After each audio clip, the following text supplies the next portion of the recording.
ನಮಸ್ಕಾರ ಸ್ನೇಹಿತರೆ, ಈ ವಿಡಿಯೋದಲ್ಲಿ ಅಜೋಲಾ ಬೆಳೆಯುವ ಬಗ್ಗೆ ಮತ್ತು ತಾಗುವ ಖರ್ಚು ಹಾಗೂ ಬೇಕಾಗುವ ಸಾಮಗ್ರಿಗಳು ಯಾವ ಸ್ಥಳದಲ್ಲಿ ಬೆಳೆಯುವುದು ಸೂಕ್ತ ಎನ್ನುವುದನ್ನು ನೋಡೋಣ. ಮೊದಲಿಗೆ ಅಜೋಲಾ ಎಂದರೆ ನೀರಿನ ಮೇಲೆ ಬೆಳೆಯುವ ಒಂದು ಹಸಿರು ಪಾಚಿ ಅಥವಾ ಸಸ್ಯ ಎನ್ನಬಹುದು.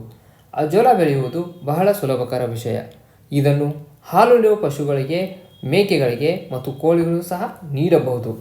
ಪೋಷಕಾಂಶಗಳು ಪ್ರೋಟೀನ್ 25-35% ಇರುವುದರಿಂದ ಹಾಲು ನೀಡುವ ಪಶುಗಳಿಗೆ ನೀಡುವುದರಿಂದ ಹಾಲಿನ ಇಳುವರಿಯಲ್ಲಿ ವ್ಯತ್ಯಾಸವನ್ನು ಕಾಣಬಹುದು. ನೀವು ಕೂಡ ಉಪಯೋಗಿಸಿದ ನಂತರ ಇದರ ವ್ಯತ್ಯಾಸವನ್ನು ತಿಳಿದುಕೊಳ್ಳಬಹುದು. ಬೆಳೆಯುವ ಸ್ಥಳದ ಆಯ್ಕೆ: ಸೂರ್ಯನ ಕಿರಣಗಳು ನೇರವಾಗಿ ತಾಗದಂಥ ಸ್ಥಳ ಆಯ್ಕೆ ಮಾಡುವುದು ಬಹಳ ಸೂಕ್ತ.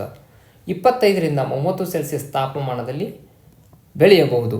35 ಸೆಲ್ಸಿಯಸ್ ಮೇಲ್ಪಟ್ಟಿದ್ದಲ್ಲಿ ಬೆಳೆಯುವುದು ಸ್ವಲ್ಪ ಕಷ್ಟಕರ. ನೀರಿನ ರಸಸಾರ 5-7 ಇರಬೇಕು. ಹೆಚ್ಚಿದ್ದಲ್ಲಿ ಬೆಳೆಯುವುದು ಸ್ವಲ್ಪ ಕಷ್ಟ. ಬೇಕಾಗುವ ಸಾಮಗ್ರಿಗಳು: ಸಿಲ್ಪಾಲಿನ್ ಸೀಟ್, ಅಜೋಲಾ ಕಲ್ಚರ್, 5-10 ದಿವಸದ ಹಳೆಯದಾದ ಸಗಣಿ, ಎರೆಹುಳ ಗೊಬ್ಬರ ಮತ್ತು ಸ್ವಚ್ಛ ನೀರು, ಫಲವತ್ತಾದ ಮಣ್ಣು. ನೀವು ಚಿತ್ರದಲ್ಲಿ ಕಾಣಬಹುದು, ನಮಗೆ ಅನುಕೂಲದ ಪ್ರಕಾರ ನಾವು ಹುಂಡಿಯನ್ನು ನಿರ್ಮಿಸಿಕೊಳ್ಳುತ್ತಿರುವುದು. ಹುಂಡಿಯನ್ನು ನಿರ್ಮಿಸುವಾಗ ಅದರಲ್ಲಿ ಹರಳು ಮತ್ತು ಚೂಪಾದ ವಸ್ತುಗಳು ಇರದಂತೆ ನೋಡಿಕೊಳ್ಳುವುದು ಬಹಳ ಮುಖ್ಯವಾದ ಪಾತ್ರ. ಕಾರಣ, ಸಿಲ್ಪಾಲಿನ್ ಸೀಟಿಗೆ ಚೂಪಾದ ವಸ್ತುಗಳು ತಗುಲಿದರೆ ರಂಧ್ರವಾಗಿ ನೀರಿನ ಮಟ್ಟವನ್ನು ಕಾಯ್ದಿರಿಸಿಕೊಳ್ಳುವುದು ಬಹಳ ಕಷ್ಟಕರ. ನಾವು ಈ ಚಿತ್ರೀಕರಣದಲ್ಲಿ ನೀವು ನೋಡಬಹುದು, ಸಮತಲತೆಯನ್ನು ನಾವು ಮಾಡಿಕೊಳ್ಳುತ್ತಿರುವುದು. ಸಮತಲತೆಯನ್ನು ಮಾಡಿಕೊಂಡ ನಂತರ ರಟ್ಟಿನ ಹೊದಿಕೆಯನ್ನು ನಾವು ಈಗ ಹಾಯಿಸುತ್ತಿರುವುದು. ರಟ್ಟಿನ ಹೊದಿಕೆಯನ್ನು ನಾವು ಆಯ್ಕೆ ಮಾಡಿದ ಕಾರಣ ಮುನ್ನೆಚ್ಚರಿಕೆಯಾಗಿ ಯಾವುದೇ ರೀತಿಯ ಸಿಲ್ಪಾಲಿನ್ ಸೀಟಿಗೆ ರಂಧ್ರಗಳು ಆಗದಿರಲೆಂದು ನಾವು ರಟ್ಟಿನ ಆಯ್ಕೆಯನ್ನು ಮಾಡಿಕೊಂಡಿರ್ತೀವಿ. ಈ ಸ್ಥಳದಲ್ಲಿ ನೀವು ಮರಳು ಅಥವಾ ಗೋಣಿಚೀಲವನ್ನು ಆಯ್ಕೆ ಮಾಡಬಹುದು. ಇಲ್ಲವಾದಲ್ಲಿ ಡೈರೆಕ್ಟಾಗಿ ಸಿಲ್ಪಾಲಿನ್ ಸೀಟನ್ನು ಸಹ ಹಾಯಿಸಬಹುದು. ಯಾವುದೇ ರೀತಿಯ ತೊಂದರೆ ಇರುವುದಿಲ್ಲ.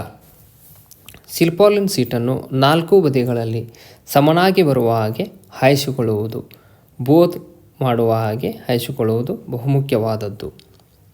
ತದನಂತರ ಮಣ್ಣನ್ನು ಹಾಕುವುದು. 3-4 ಇಂಚುಗಳ ಮಣ್ಣನ್ನು ಹಾಕುವುದು.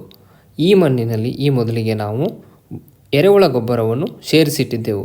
ಕಾರಣ, ಫಲವತ್ತತೆಯನ್ನು ಹೆಚ್ಚಿಸಿಕೊಳ್ಳಲು ಹಾಗೂ ಹೆಚ್ಚು ದಿನ ಬಾಳಿಕೆ ಬರಲೆಂದು ನಾವು ಇದರಲ್ಲಿ ಎರೆಹುಳ ಗೊಬ್ಬರವನ್ನು ಹಾಕಿರುತ್ತೇವೆ.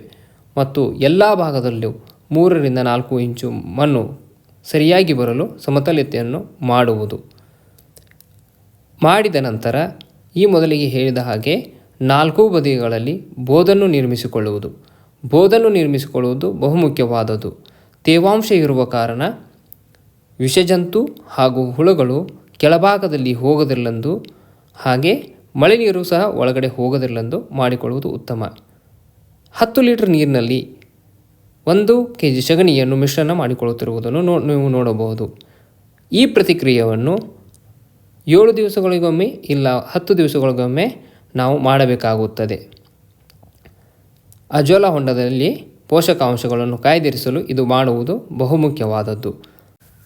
ತದನಂತರ ಹುಂಡಿಯಲ್ಲಿ ನೀರನ್ನು ಹಾಕುವುದು. ನೀರಿನ ರಸಸಾರ ನಾವು ಪರೀಕ್ಷೆ ಮಾಡಿರುತ್ತೇವೆ. ರಸಸಾರ 6 ಇರುವುದರಿಂದ ನಾವು ನೀರನ್ನು ಹಾಕಿಕೊಳ್ಳುತ್ತಿರುವುದು. ಹಾಗೆ 10 ಲೀಟರ್ ನೀರಿನಲ್ಲಿ 1 ಲೀಟರ್ ಸಗಣಿಯನ್ನು ಮಿಶ್ರಣ ಮಾಡಿದ್ದನ್ನು ನೀರಿನಲ್ಲಿ ಸೇರಿಸುತ್ತಿರುವುದು. ತದನಂತರ ಸಗಣಿಯ ನೀರನ್ನು ಹಾಗೂ ನೀರು ಹಾಕಿದ ನಂತರ ಅದರಲ್ಲಿ ಯಾವುದೇ ರೀತಿಯ ಕಸಕಡ್ಡಿಗಳನ್ನು ಇದ್ದರೂ ಸಹ ನಾವು ಸ್ವಚ್ಛಗೊಳಿಸುತ್ತಿರುವುದನ್ನು ನೀವು ನೋಡಬಹುದು. ತದನಂತರ ಅಜೋಲಾ ಕಲ್ಚರನ್ನು ಹುಂಡಿಯಲ್ಲಿ ಬಿಡುವುದು. ಅಜೋಲಾ ಬಹುಬೇಗನೆ ಬೆಳೆಯುವ ಸಸ್ಯ. ಈ ಹೊಂಡದಲ್ಲಿ 5-10 ದಿವಸಗಳಿಗಾಗಿ ಈ ಹೊಂಡವನ್ನು ಸಂಪೂರ್ಣವಾಗಿ ಅದು ಬೆಳೆದುಕೊಳ್ಳುತ್ತದೆ. ಈ ಅಜೋಲಾ ಹೊಂಡವನ್ನು 6 ತಿಂಗಳಿಗೊಮ್ಮೆ ಸ್ವಚ್ಛಗೊಳಿಸಬೇಕಾಗುತ್ತದೆ. ಮತ್ತು ಈ ಮೊದಲು ಹೇಳಿದ ಹಾಗೆ 10 ಲೀಟರ್ ನೀರಿನಲ್ಲಿ 1 ಸಗಣಿಯ ಮಿಶ್ರಣ ಮಾಡಿ 15 ದಿವಸಗಳೊಮ್ಮೆಗೆ ಅಥವಾ 10 ದಿವಸಗಳೊಮ್ಮೆ ನೀಡುವುದು ಬಹುಮುಖ್ಯವಾದ ಪಾತ್ರವಾದದ್ದು.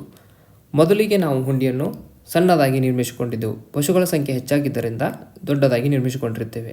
ಯಾರಿಗಾದರೂ ಅಜೋಲಾ ಕಲ್ಚರ್ ಬೇಕಾಗಿದ್ದಲ್ಲಿ ತಿಳಿಸಿ. ಧನ್ಯವಾದಗಳು.